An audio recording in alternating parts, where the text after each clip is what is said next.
Feeling good? Yeah. Make sure you move your feet. Okay, wasn't that weird? What is your name? Look at me. What's your name?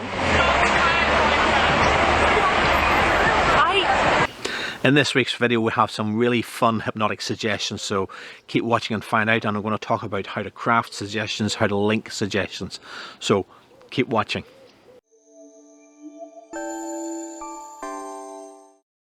Hi guys, it's Turan here from Feel Good Hypnosis, and in this week's video we're talking about suggestions and crafting suggestions with some nice demonstrations from two lovely skits with this girl.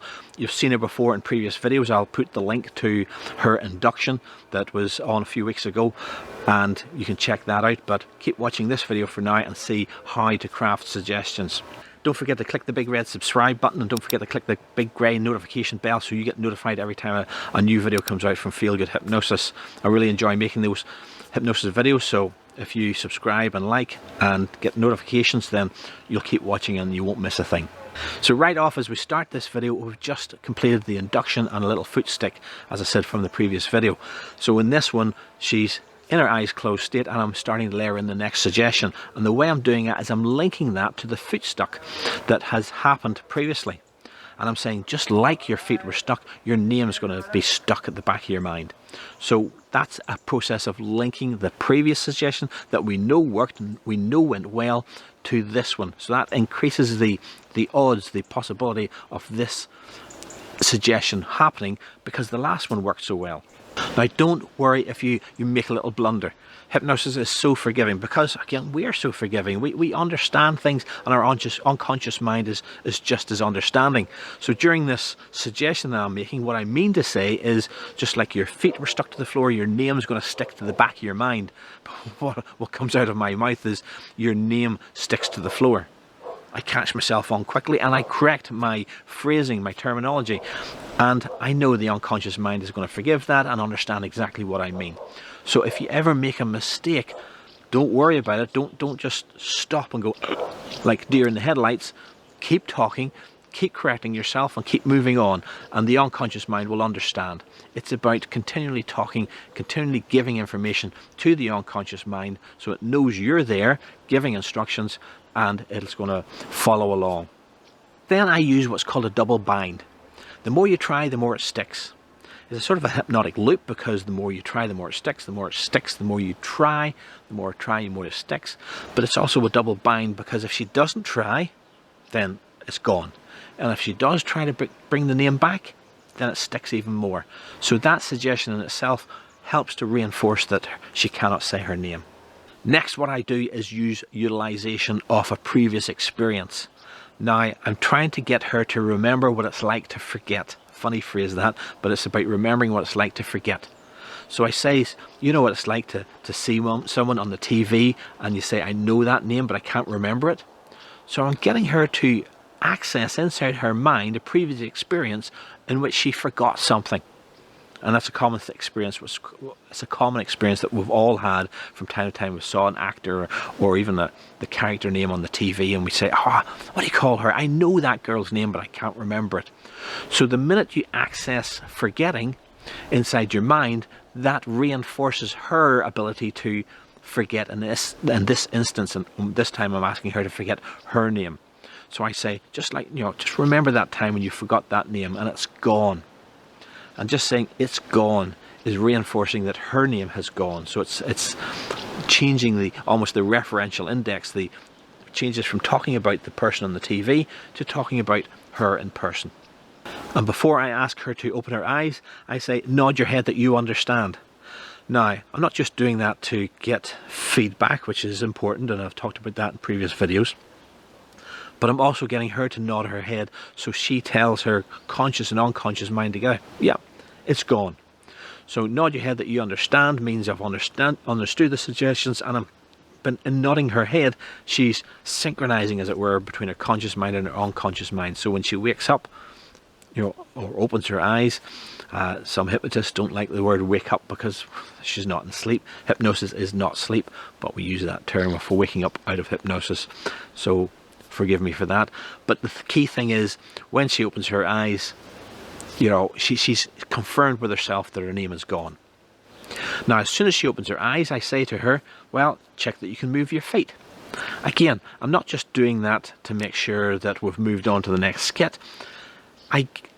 Telling her that her feet are no longer stuck just as quickly as her name disappears, again, linking those two suggestions together, means that, when she moves her feet, she'll only move her feet when her name's gone. So confirming that suggestion that she can now move her feet is taking, effect, means that I'm more confident that her name will be lost. It will disappear.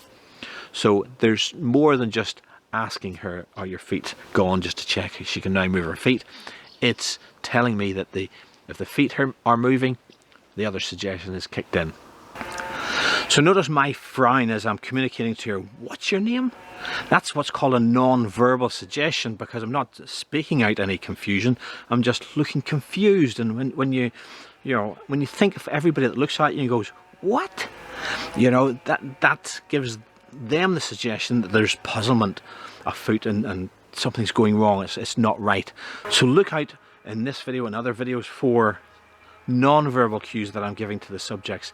It's just as important as the verbal cues that I'm giving out.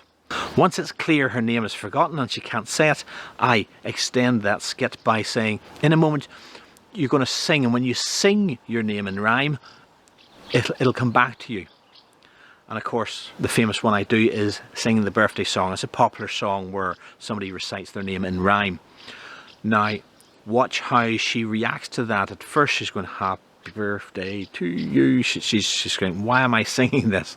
And then as the rhyme comes on, she gets more comfortable with it, and next thing you know, bang, her name comes out and she's all delighted. And that proves that she's not just playing along, because look at her surprise and her delight at just hearing herself say her own name. Again, I love that experiential moment when she just realizes, oh, I can say my name. So she finishes the song, she's all delighted, she says her name has come back to her, and then I remember that she can only sing it in rhyme because I say the phrase, and it's gone now. And again, I say, what's your name? Back to those non-verbal cues, and that sort of squinting of eyes to say puzzlement has come back again. And I say, what's your name? And she goes, oh, she can't remember. Again, I love those experiences. I love that expression on her face when she realizes, oh, I said it a minute ago, but oh, where's it gone again? I can't remember. And finally, in terms of suggestions, I give her a last suggestion. I tell her, and again, this suggestion is what we call an eyes open suggestion. There's no deeper trance or getting her to close her eyes and go deep inside. I just say her, in a moment, your name's going to change to a different name. And I then get her to go around and introduce herself. Every time I click my fingers, she's changing her name to a different name. So again, that's a lovely skit in itself. Now, a little hypnosis camera trick here, always wear a separate lapel mic, because the camera is, in one position, and she's going over, she's putting her back to the camera, so the microphone on the camera will not pick up what she's saying. So you can see as I move towards her, so that my microphone picks up what she's saying to the folks while she's got her back to the camera. There's a bit of stage work required there sometimes to make sure you manage the subject so that they are in the scope of the microphone and can still be seen on camera as well. So I hope you like those tips. I hope you like that information about the breakdown of this video. Let's watch the video. Don't forget, if you like the video, make sure you give it a thumbs up, make sure you give it a like, and if you have any comments about the video, please do put them in the comments section below. I want to hear your feedback on what you think of this video, how much you like it. If there's anything else you want to see, put that in this comment section of this video or other videos. I'll pick that up and hopefully make a video crafted just for what you want to see next. If you need any clarification on any of the points I've said, again, put them in the comment section below so I know what you want. Don't forget to give it a thumbs up. Don't forget to click the big red subscribe button and click the bell notification so you get notified every time a new video comes out from Feel Good Hypnosis. I want to make sure you get the best experience possible. In the meantime, let's watch the video. In a minute, I'm going to count from 1 to 3. On the count of 3, you can open your eyes. Your feet will no longer be stuck. Your feet will no longer be stuck to the floor. But just like your feet were stuck to the floor, your name is going to be stuck to the back of your mind. You will not be able to say your name. Your name is going to be stuck to the floor. And here is just stuck to the back of your mind. You will not be able to say it. The more you try and say your name, the more it just sticks to the back of your mind. You know what it's like when you can't remember a name? When you see a girl on the TV and you say, I know that girl's name, but I cannot say it. That name is stuck to the back of your mind. Nod your head that you understand. 1, 2, 3, open your eyes. Feeling good? Yeah. Make sure you move your feet. Okay, wasn't that weird? Yeah. What is your name? Look at me. What's your name? The harder you try, the harder it sticks. Even if you hear your name, you can't say it. Even if you hear your name, what's your name? Jen? Jay. You can't say it.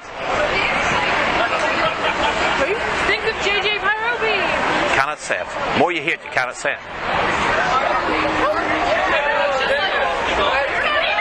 I tell you what, when you sing it in rhyme, you can say your name. But only when you sing it in rhyme. So sing your birthday song. Happy birthday. Out loud.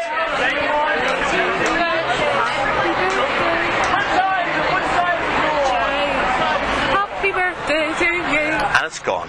What's your name? Jay.